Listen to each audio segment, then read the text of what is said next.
Place maintenant à nos invités qui nous rejoignent tous de Washington, D.C. via Skype. D'abord, professeur Marilyn Sefocle, professeur de langue à Howard University, également analyste politique. Toujours dans la capitale fédérale américaine, Calvin Dark, chroniqueur, analyste politique, cofondateur de RC Communications. Et toujours à Washington, René Lake, consultant, analyste politique. Merci à tous. Alors, je démarre avec vous, Marilyn. Il y a 4 ans, le candidat Biden annonçait qu'il se présentait à la présidentielle de 2020 pour, disait-il, sauver l'âme de l'Amérique. Aujourd'hui, il affirme vouloir terminer le travail. Son bilan jusque-là est-il au-dessus de tous les sceptiques qui évoquent son âge? Le bilan est très satisfaisant. C'est un bilan qui affiche 11 millions de nouveaux emplois. C'est un bilan qui a mis le paquet, si je puis m'exprimer ainsi, sur l'infrastructure et qui a aussi essayé d'alléger, si vous voulez, les frais auxquels l'Américain moyen a à faire face, comme par exemple les médicaments qui étaient extrêmement coûteux et qui maintenant ont certains médicaments ont un prix réduit. Il s'est penché aussi sur la question des dettes des étudiants. Donc tout ceci, ce sont des choses qui, au quotidien, auxquelles les Américains moyens sont confrontés au quotidien et pour lesquels Biden a su répondre donc à leurs préoccupations. Mais il reste un peu sur le même thème de sauver l'âme de l'Amérique, en référence un peu à ce que beaucoup considèrent comme les extrémistes, des partisans de Donald Trump. Aujourd'hui encore, il démarre sa campagne dans ce sens. Est-ce que ça peut l'aider aussi à gagner encore? Oui, ça peut l'aider encore à gagner parce que les Américains ont encore en mémoire ces événements du 6 janvier qui ont été attisés par les républicains et qui se sont vraiment terminés extrêmement mal puisqu'il y a eu mort, il ne faut pas l'oublier, de 5 policiers américains qui défendaient le Capitole.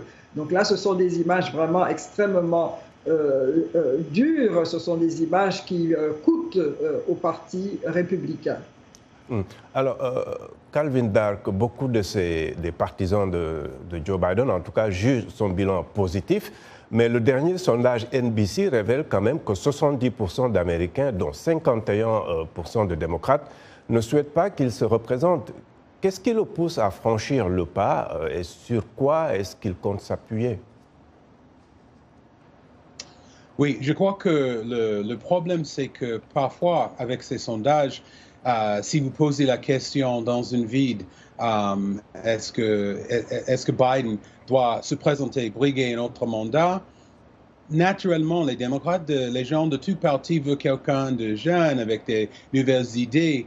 Mais quand vous posez la même question, est-ce que vous voulez que Biden se présente et voici l'alternative républicain? Ça change beaucoup. Alors, je crois qu'avec le bilan plus ou moins bon qu'il a, je crois aussi que les thèmes qu'ils ont choisis sont des thèmes blancs et noirs. C'est-à-dire que les démocrates peuvent avoir des autres idées sur le plan économique, ou comment résoudre un problème, mais pour vraiment protéger nos droits, protéger nos libertés, pour éviter une scène comme 6 janvier, il n'y a pas une espace. Charlottesville. Et je crois que c'est pour ça que les démocrates vont soutenir. Et si Biden se pue sur ça, il a une chance de gagner. Alors, René, est-ce que vous êtes surpris de l'annonce de Biden et comment doit-il d'abord convaincre sa base avant de se lancer à la conquête des autres électeurs? Oui, surpris, non. Je pense que vous l'avez dit au début de l'émission que c'était attendu, c'était juste une question de timing. Écoutez, moi je pense qu'il pourra convaincre parce que, comme le disait tout de suite votre invité, il y a une question, il n'y a pas vraiment d'alternative. Vous savez, quand on vous pose une question comme ça, une question ouverte, il est facile de dire je pense comme ceci, je pense comme cela, mais quand vous devez faire un choix, il n'y en a pas beaucoup. Alors votre invité tout à l'heure parlait du choix entre républicains et démocrates, mais moi je parlerais même du choix parmi les démocrates. Aujourd'hui, il n'y a pas beaucoup de démocrates qui seraient en mesure de l'emporter. Alors, ils disent souvent, écoutez, notre banc de touche est très large, il y a du monde, ce qui est vrai en soi, mais dans un contexte de très, très grande polarisation de la vie politique aux États-Unis, Biden est peut-être le meilleur choix pour les démocrates. De toutes les manières, je pense qu'une fois que le combat ou l'adversité sera effective entre un républicain et un démocrate, je pense que les démocrates se rallieront derrière Biden. Et justement, Marilyn, la vice-présidente Kamala Harris, dans tout cela, certains évoquent son impopularité dans les sondages et donc pas forcément un candidat viable pour les démocrates en 2024. Pensez-vous que cela pourrait avoir été un facteur déterminant dans le choix du président Biden de se représenter? Alors, on parle souvent des sondages qui ne sont pas extrêmement favorable à la vice-présidente. Toutefois, en ce moment, la Maison-Blanche est en train de justement préparer davantage la vice-présidente. Comme vous l'avez remarqué récemment, elle était très présente sur nos écrans parlant justement de l'avortement, des sujets très sensibles, des sujets qui touchent les Américains. Et donc, c'est une forme, si vous voulez, de campagne, c'est un aspect de la campagne que l'on met en avant pour justement soutenir, booster la vice-présidente en tant que colistière.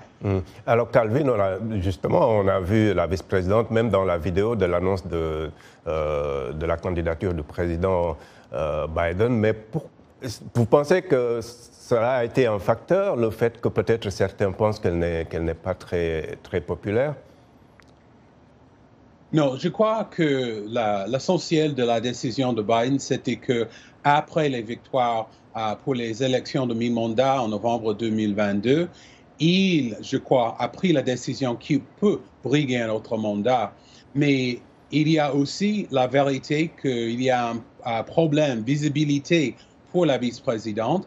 Et je crois que ces images dans la vidéo que nous avons vues et aussi je sais qu'ils sont en train de lui donner des autres projets où elle peut gagner.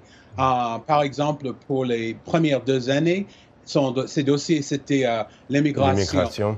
Oui, et il y a des administrations républicaines, démocrates, qui n'ont jamais réussi sur ces thèmes. Alors, ce n'est pas juste de dire qu'elle n'a pas réussi ou les autres n'ont pas réussi. Alors, je crois que pour l'avenir, ils vont positionner Kamala Harris, la vice-présidente, pour qu'il puisse peut-être briguer un mandat en 2028. Alors, Calvin, l'avocat Robert F. Kennedy, qui est membre de la dynastie politique du même nom, et également l'écrivaine Marianne Williamson, avait déjà annoncé leur intention de briguer la nomination démocrate. Vous pensez que d'autres personnalités plus influentes que ces deux pourraient se jeter dans la course et défier un peu Joe Biden? Moi, je crois que ces deux candidats ne sont pas des candidats sérieux. Même avec, surtout Robert F. Kennedy Jr., il a dit dans son discours que la famille Kennedy soutient Biden. Et c'est la même chose avec Marianne Williamson. Mais je crois que l'annonce cette semaine, ça coupe tout la concurrence au sein du Parti démocrate. Je crois que même avec les progressistes qui vont se plaindre un peu de bilan pour leur politique progressive pour Biden, ils vont consolider leurs efforts et se concentrer sur l'ennemi. Ça va être le nominé pour le Parti républicain. Et probable que c'est Trump. Alors, Ronna McDaniel, qui est la chef du Parti républicain, en réaction à cette déclaration de candidature, a dit que Biden est tellement déconnecté de la réalité qu'il pense mériter 4 ans de plus au pouvoir, alors qu'il ne fait que créer des crises, ce sont ses termes. Alors, une candidature du président Biden, est-ce forcément du pain béni pour les républicains? Oh, je ne sais pas, parce que vous savez, ce qu'elle dit, c'est exactement, elle te fait l'écho de ce que Trump lui-même dit. Vous noterez au passage, Abdulrahman, que Trump, malgré les sondages qui ne soient pas favorables à Biden sur la question de l'âge, a eu toute une sorte de litanie de critiques vis-à-vis de Biden, mais à aucun moment il n'a parlé de la question de son âge. Peut-être parce que il s'inquiète un peu aussi de la perception que les gens peuvent avoir du sien. Donc, mais je pense que ce sont juste des critiques de bonne guerre. Mais je crois que d'un point de vue politique, quand il s'agira de discuter du bilan, le bilan de Biden est relativement impressionnant par rapport à une situation politique très polarisée. Je crois que ce soit chez les démocrates comme chez certains analystes républicains, les gens ont même été un peu surpris par ce qu'il est arrivé à faire, notamment au plan législatif. Mais vous me disiez une fois dans une discussion, René, que certains sous-estiment Biden. Oui, en fait, c'est un peu ça, et je crois que même les progressistes un peu le sous-estiment parce que il est arrivé d'un point de vue politique à faire passer pas mal de revendications, en tout cas de demandes des progressistes, au point même que, si vous vous souvenez, certains républicains disaient qu'il avait un agenda socialiste et qu'il était l'otage des progressistes. Donc je pense que l'un dans l'autre, je pense qu'il s'en sortira. Maintenant, la question, ce sera de savoir est-ce que quelqu'un comme Bernie Sanders, sans être un candidat vraiment très sérieux a priori, voudrait peut-être mettre un peu de pression sur Biden pour le pousser un peu sur la gauche. On peut imaginer quelque chose dans ce style-là. Mais je pense qu'il n'y aura pas de candidat sérieux du côté démocrate, comme le disait Calvin tout à l'heure. D'accord. Avant d'aller aux commentaires Facebook, Marilyn, un mot sur peut-être les défis au niveau de sa base, surtout au niveau de l'aile progressiste. Est-ce qu'il risque de se faire challenger par des candidats autres que les deux là? Non, je ne pense pas qu'il va se faire challenger par d'autres candidats, pour la simple raison que, historiquement, il est toujours de bonne guerre et de bon ton et dans les règles de l'art que le candidat sortant ne soit pas justement challengé. Pourquoi? Parce que ça lui donne davantage de soutien, de points. Et quand toutes les rares fois où dans l'histoire américaine il y a eu d'autres candidats d'autres candidats du même parti face au président sortant, eh bien, ça ne s'est pas très bien passé. D'accord. Oui. D'accord. Alors, voici quelques commentaires laissés sur la page Facebook de VOA Afrique. Las Gasek est à Dakar. Il nous dit que le président Biden s'est basé sur son propre bilan pour solliciter un second mandat. C'est pourquoi une éventuelle candidature de Donald Trump ne saurait être un obstacle à sa candidature. Par ailleurs, d'aucuns ont évoqué son âge avancé qui, selon eux, pourrait être un handicap. Cependant, son grand âge ne l'a pas empêché de remporter les élections devant Trump, qui était plus jeune et qui briguait un second mandat. Excellence, il se fait appeler Excellence Trump Kaba, il est à Conakry, il dit que la victoire de Trump est assurée. J'ai toujours dit que Biden n'est pas à la hauteur. Et puis, Alphonse Mbouaki à Kinshasa nous dit que si Joe Biden a tenu ses promesses et se vante d'avoir fait passer d'ambitieuses réformes, le président démocrate a aussi déçu, notamment au sein des communautés africaines-américaines et des jeunes. Le principal enjeu sera de mobiliser les électeurs pour qu'ils ne restent pas à la maison le jour du vote. Merci de rester fidèle à VOA Afrique, Washington Forum, qui revient après une courte pause.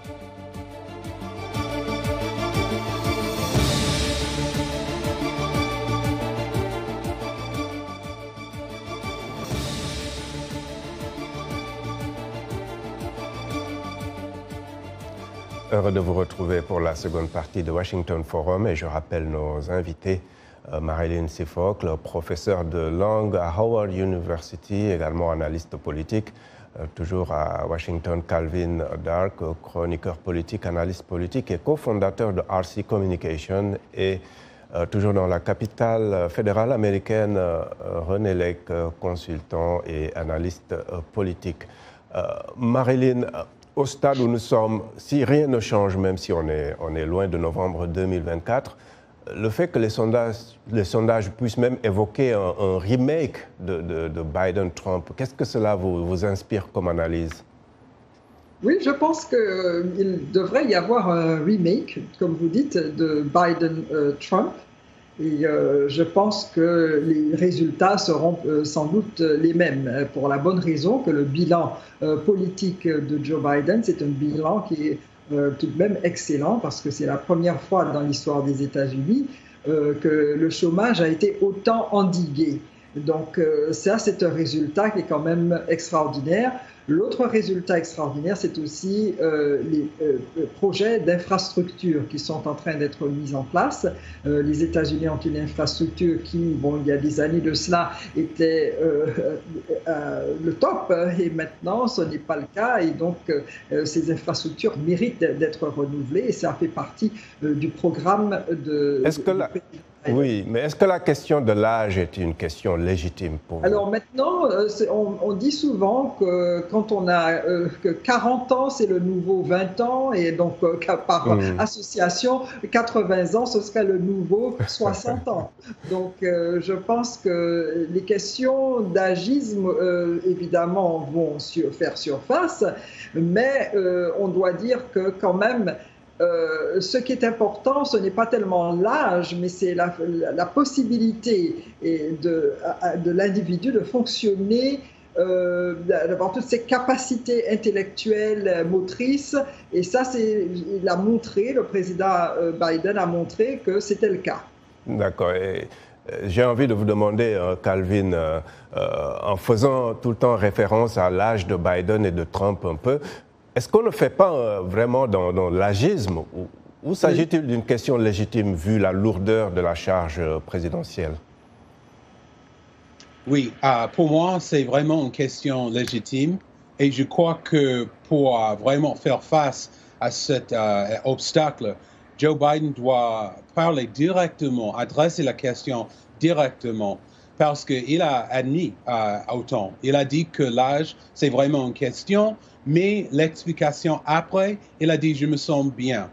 Je suis sûr qu'il se sent bien, mais je sais que d'être président et à la fois mener une campagne, pas la campagne pendant la pandémie COVID, mais la campagne maintenant, plein de déplacements, plein de discours, plein d'activités à la fois, ça c'est presque impossible pour quelqu'un de 40 ans. Je ne peux pas imaginer le faire si j'avais 80 ans. Alors je crois que la question c'est légitime, mais je crois aussi que ce n'est pas la question la plus importante. La plus importante va être qui est l'alternative et qu'est-ce qu'il va faire pour le second mandat qu'il n'a pas réussi à faire dans le premier.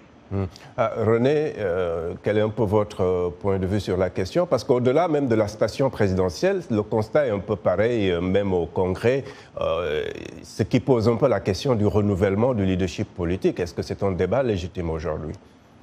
Oui, il est tout à fait légitime. Et vous savez, dans le cas de Biden, l'une des difficultés qu'il a, vous savez, jeune, c'est quelqu'un qui avait des problèmes de bégaiement. Et quand il est fatigué, ce qui est tout à fait normal, cela peut réapparaître. Ça lui est arrivé 2-3 fois dans des town halls, même dans un débat, si vous vous en souvenez.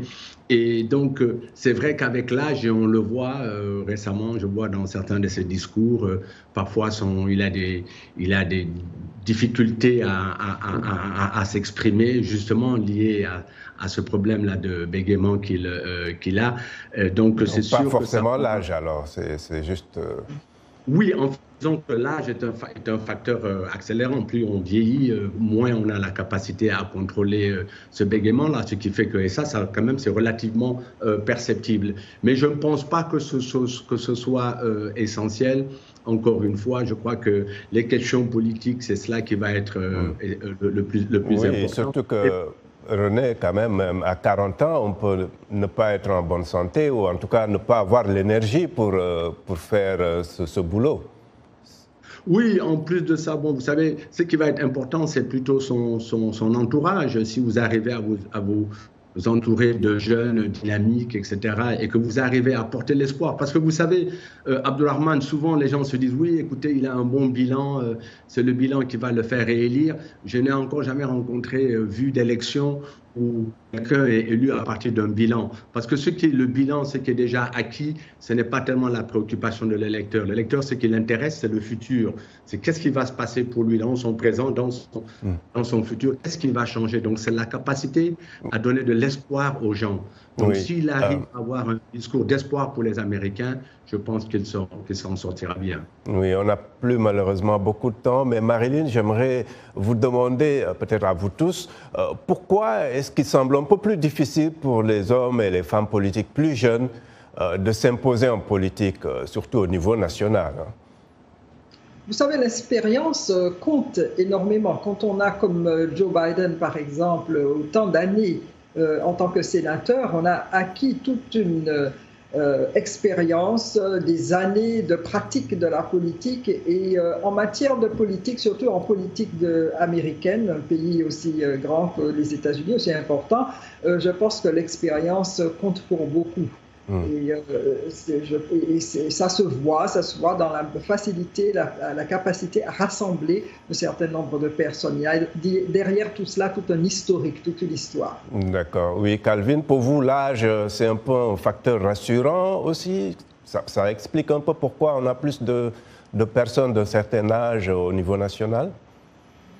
Je crois que la culpabilité pour ça, c'est chez les vieux leaders.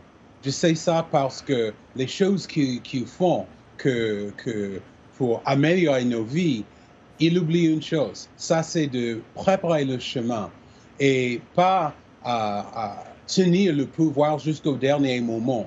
C'est pour ça qu'il y a un manque, un bench des jeunes démocrates. Il faut à la fois ces leaders vieux de faire son travail, mais aussi préparer les autres et pas attendre jusqu'au dernier moment pour encourager, pousser ces jeunes, sinon on va avoir une vide de leadership chez les démocrates et je crois que c'est aussi un problème chez les républicains.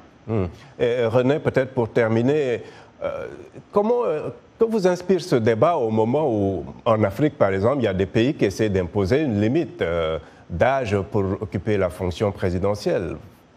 Oui, écoutez, Abdourahmane, c'est un problème qu'on retrouve dans tous les regroupements humains. Dès que des gens arrivent au pouvoir, la tendance naturelle, c'est de vouloir y rester le plus longtemps que possible, ad vitam aeternam, même si cela est possible. Donc la seule manière, à mon avis, de le régler, c'est qu'il faut légiférer, il faut qu'il y ait des règlements qui empêchent cela, mais on ne peut pas le laisser à l'initiative de l'être. Je pense que dans toutes les sociétés, dans toutes les activités, c'est pas seulement en politique, dans le secteur privé, dans le secteur associatif, l'être humain a tendance à vouloir maximiser et garder son pouvoir le plus longtemps que possible. C'est pour ça qu'il faut le régler par de la réglementation, par un système de valeurs que l'on peut promouvoir. Donc c'est une question philosophique globale et je crois qu'effectivement, elle est légitime, il faut absolument la régler ainsi. On ne peut pas la laisser au bon vouloir des êtres, à mon avis. D'accord. En tout cas, certains diraient peut-être qu'en limitant l'âge, on pourrait aussi se priver de compétences, mais c'est un débat qu'on va poursuivre, n'est-ce pas? Merci. C'est la fin de ce Washington Forum. Merci énormément à nos invités et à vous qui nous avez suivis à travers nos télépartenaires sur le continent, sur notre site voaafrique.com et sur notre page Facebook. Merci à toute l'équipe technique et à très bientôt. Au revoir.